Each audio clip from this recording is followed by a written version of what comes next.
Hi అండి. పుష్ప 2 చక్కగా ఎన్నో దేశాల్లో ఒక మన దేశంలోనే కాకుండా ఇతర దేశాల్లో కూడా చాలా పెద్ద సంచలనంతో విజయ దుందుభి మోగిస్తూ ముందుకెళ్ళిపోతున్నది. చాలా అందరూ ఆశ్చర్యపడుతున్నారు. పైగా ముఖ్యంగా మన తెలుగు వాడు ఒక హీరో పాన్ ఇండియా లెవెల్లో ఇలా చేస్తూ ఇలాగ ముందుకు దూసుకుపోవటం అనేది చాలా ఆనందంగా కలిగింది. కోర్స్ పుష్ప అనే సినిమా మొదట పార్ట్ 1 కావచ్చు, పార్ట్ 2 కావచ్చు. I'm not at all interested in this movie. కానీ మామూలుగా మూవీ పరంగా కావచ్చు, లేకపోతే ఒక విజయానికి సంబంధించిన కథ గురించి మాట్లాడుకోవాలంటే మాత్రం ఇది ఇట్స్ ఏ గ్రేట్ అచీవ్మెంట్ అంటాను నేను. అయితేనండి, ఇప్పుడు మెగా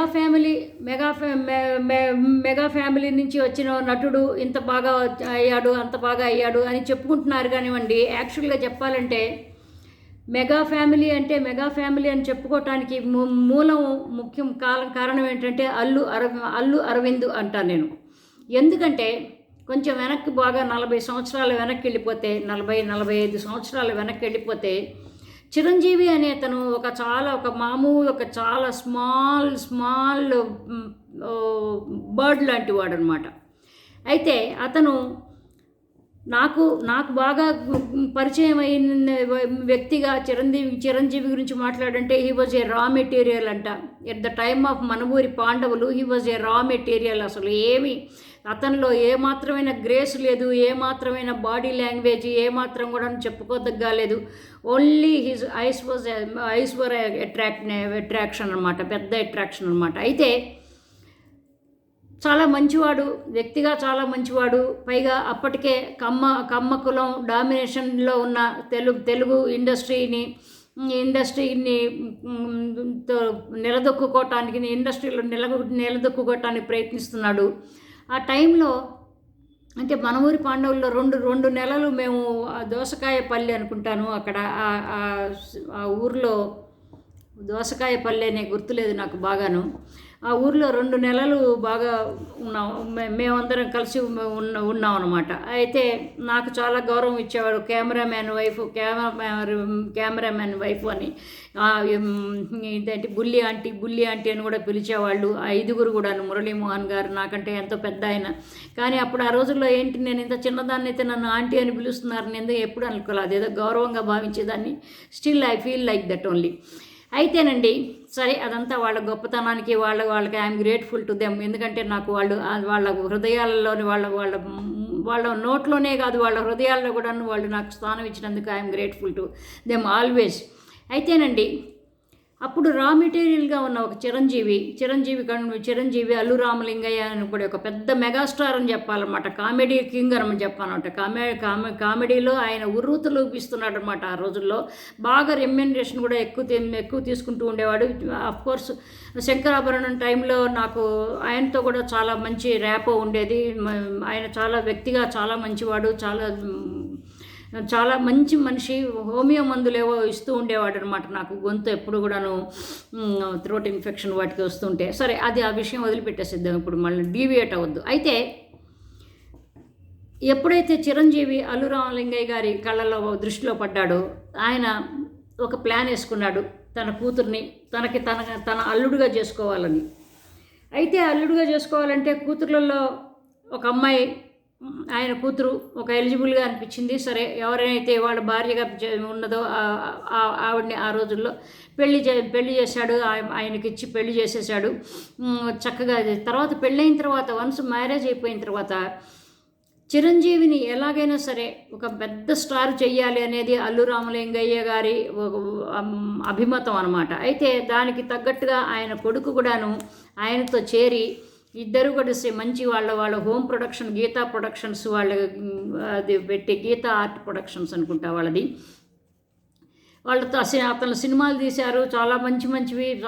వాళ్ళ ఇన్ఫ్లుయెన్స్, అల్లు రామలింగయ్య గారి ఇన్ఫ్లుయెన్స్ మూలంగా ఎన్నెన్నో మంచి మంచి మంచి పెద్ద పెద్ద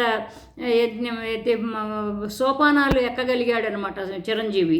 ఇవాళ మెగాస్టారు అని అనబడుతున్నాడంటే అది only that credit goes to Allu Aravind only. Allu Aravind అనే వ్యక్తి ఆయనకున్న ఒక మెటిక్యులస్ క్యాలిక్యులేషన్ వల్ల, ఆయనకున్న ఒక టైమింగ్స్ వల్ల, ఆయనకున్న ఒక అవగాహన, సినిమా ప్రపంచం పట్ల ఒక అవగాహన వల్ల, బిజినెస్ పట్ల అవగాహన పట్ల చాలా విషయాల్లో ఆయన చాలా గొప్ప గొప్ప నాలెడ్జ్ ఉన్న వ్యక్తి అతను. కోర్స్ తర్వాత సినిమా లైన్లో ఉన్న తర్వాత ఆ నలుగురు ఇవన్నీ విలన్లాగా చూపించిన వాళ్ళలో ఆయన కూడా ఒకడున్నాడు కానివ్వండి. అది బిజినెస్లో నడుస్తూ ఉంటాయి. ఈ ప్రత్యర్థులు ప్రతి చోట ఉంటూ ఉంటారు, ప్రతి లైన్లో ఉంటారు. సినిమా లైన్లో కూడా ప్రతి వాళ్ళకి ప్రత్యర్థులే. అయితే ఈ అల్లు అరవింద్ ఎవరైతే ఉన్నాడో ఆయన మాత్రము ఆయన ఒక ప్రొడ్యూసర్గా కాకుండా ఒక బావమరిదిగాను ఒక కంటికి రెప్పలుగా కాపాడుకుంటూ, నాకు తెలిసి చాలా కాలం అల్లు అరవింద్ ఆయన కనుసన్నల్లోనే ఈ చిరంజీవి గారు మెదుగుతూ ఉండేవాడు. అపాయింట్మెంట్లు కావచ్చు, ఇంకోటి కావచ్చు నాకు బాగా తెలిసి, నాకు గుర్తెరిగి.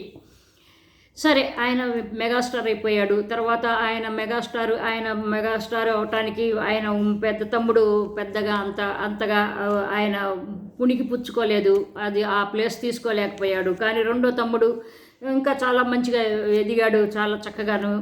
సరే, మంచిగా నటించాడు, చాలా మంచిగా అతనిలో కూడాను మంచి నటన చాతుర్యం చాలా బాగుంది. సరే, బాగుంది. అయితే ఇంత పెద్ద ఇప్పుడు మెగాస్టార్ అంటారు చిరంజీవి మూలంగా ఇంతమంది చిరంజీవికి సంబంధించిన వాళ్ళు 7-8 మంది హీరోలుగా వచ్చారంటే అది కూడాను ఆ క్రెడిట్ కూడాను అల్లు అరవింద్కే వెళ్తుంది. కానీ ఏంటంటే అల్లు అరవింద్కి మరి ఇంతకాలంగా ఏదన్నా ఇంతకాలం నా బావగారికే ఇంత చేశాను, నా కొడుకు ఎందుకు చేయలేకపోయాను, నా కొడుకు కూడా అంత బావగారిలాగా అయితే చాలా బాగుంటుందని ఏమన్నా అనుకున్నారా? లేకపోతే ఆయన కళలు ఫలించినయ్యా? లేకపోతే ఆయన ప్రార్థనలు ఏమన్నా దేవుడు విన్నాడో మరి మనకు తెలియదు. కానీ ఇవాళ చిరంజీవి గారి కంటే కూడాను పెద్దగా ఒక 10 రెట్లు ఇంత ఎక్కువగా ఒక పాన్ ఇండియా స్టార్గాను ఒక పెద్ద గొప్పగాను ఆయన అల్లు అర్జున్ అనే ఒక కుర్రాడు ఒక చక్కటి నటనా చాతుర్యంతో తను బాగా చక్కగా చేశాడు. నాకు నిజంగా నాకు మొదట పుష్ప 1 నేను చూశాను కానివ్వండి, నాకు నచ్చలేదు. ఎందుకంటే అదెందుకో నాకు పెద్దగా నాకు రుచించలేదంటే అదేదో లడ్డో లేకపోతే బూందియో అది ఇది అనుకోకండి. రుచించలేదంటే నచ్చలేదు అని అర్థం అనమాట. అయితే నచ్చినా నచ్చకపోయినా మాలాంటి వాళ్ళకి నచ్చకపోయినా కుర్రకారులకి నచ్చుతుంది కాబట్టి కుర్రాళ్ళ కోసమే తీస్తారు, మాలాంటి వాళ్ళకి కోసం సినిమాలు తీయరు కాబట్టి సరే, ఫైన్. అయితే ఈ రోజున అల్లు అర్జున్ అనే ఒక అబ్బాయి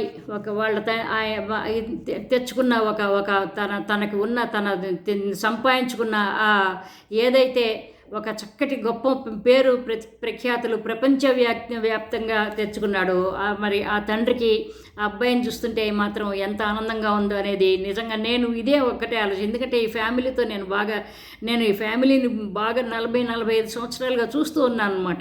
బాగా దగ్గరగా చూస్తున్నాను, క్లోజ్ క్వార్టర్స్ నుంచి నేను పరిశీలిస్తూ నేను అబ్జర్వ్ చేస్తున్నాను అనమాట. కాబట్టి ఏంటంటే నిజంగా ఒక తండ్రిగా అల్లు అరవింద్ గారికి ఆయనకి ఎంత మంచిగా ఆనందంగా ఉందో మరి వాళ్ళ రోజున కళ్ళు చెమర్చుంటాయి ఆనందంతో. మరి నా కొడుకేనా నిజంగాను నా బావగారికి నేను ఇంత బాగా చేయగలిగాను, కానీ నా కొడుకు కూడా కనీసం ఇట్లా చేయగలిగానంటే ఇప్పుడు కాస్త కూస్తో ఆయన ప్లానింగ్ వల్లే ఆయన అల్లు అర్జున్ అనే నటుడు మొదట్లో ఇన్ ద బిగినింగ్ స్టేజ్లో మరి చక్కగా మరి సినిమాలు ఎన్నుకోవటం కావచ్చు, లేకపోతే Gangotri he was nothing at the time of Gangotri అంటాను నేను ఖచ్చితంగా. ఎందుకంటే అతను కూడా he was also a raw material అంటే రా మెటీరియల్. కానీ అట్లాంటి వాడు ఎక్కడ గంగోత్రి, ఎక్కడ ఇవాళ ఈ సినిమా ఈ పుష్ప 2 సినిమా దీంట్లో ఎంత ప్రయాణం చేశాడు, ఎన్ని నేర్చుకున్నాడు, ఎన్ని గొప్ప విషయాలు, ఎన్ని మంచి సినిమాలు చేశాడు. అఫ్కోర్స్ ఆర్ఆర్ పుష్ప మంచి వెళ్ళి కానీ ఆర్ఆర్ కూడా నాకు పెద్దగా నచ్చలేదు సినిమా, అది వేరే విషయం. అయితేనండి అల్లు అరవింద్ మాత్రము వీళ్ళందరికీ కూడా ఈ మెగా ఫ్యామిలీకి మెగా స్టార్కి వీళ్ళందరూ కూడా అవటానికి అల్లు అరవిందే కారణం అంటాను. అట్లాంటి అల్లు అరవింద్ తన కొడుకు కూడాను అదేలాంటి ఒక చక్కటి ఒక మంచి ఒక విజయాన్ని చేకూర్చగలిగాడు అంటే ఆ తండ్రికి నిజంగాను ఇవాళ నిజంగా ఆయన పడిన కష్టం, ఆయన సినిమాల్లో నిజంగా సంపాదించుకున్న అనుభవం అవన్నీ కూడా రంగరించి కొడుక్కి రకరకాలుగా గైడెన్స్ ఇస్తే ఇవాళ అబ్బాయి చక్కగా ఎన్నో రకాలైన మెళకువలు తండ్రి దగ్గర తెలుసుకుని తాతని ఒక రకంగాను చూసుకుంటూ ఇట్లాగో ఈ రకంగాను చక్కగాను తాతను అబ్జర్వ్ చేసుకుంటూ తాత గురించి తెలిసిన విషయాలన్నీ కూడా ఇంట్లో వాళ్ళు చెప్తుంటే వింటూ ఇవన్నీ కూడా చూస్తూ అతను అన్ని రకాలుగాను ఎదిగాడు అని అనుకోవచ్చు అనమాట. కాబట్టి ఏంటంటే ఈరోజు ఈ పుష్ప 2 అనే సినిమా కనుక ఇంత గొప్పగా ప్రపంచవ్యాప్తంగా ఇంత గొప్ప పేరు ప్రతిష్టలు సంపాదించిందంటే అల్లు అర్జున్కి అది గొప్ప విషయం. అంతకాకుండా ఆయన తండ్రి అయిన అల్లు అరవింద్కి మాత్రం అంతకంటే గొప్ప విషయం. So all credit goes to Allu Aravind గారు ఓన్లీ. ఇంకొక మంచి టాపిక్తో మళ్ళీ మాట్లాడుతున్నాం. బై అండి, లవ్ యూ ఆల్, బై.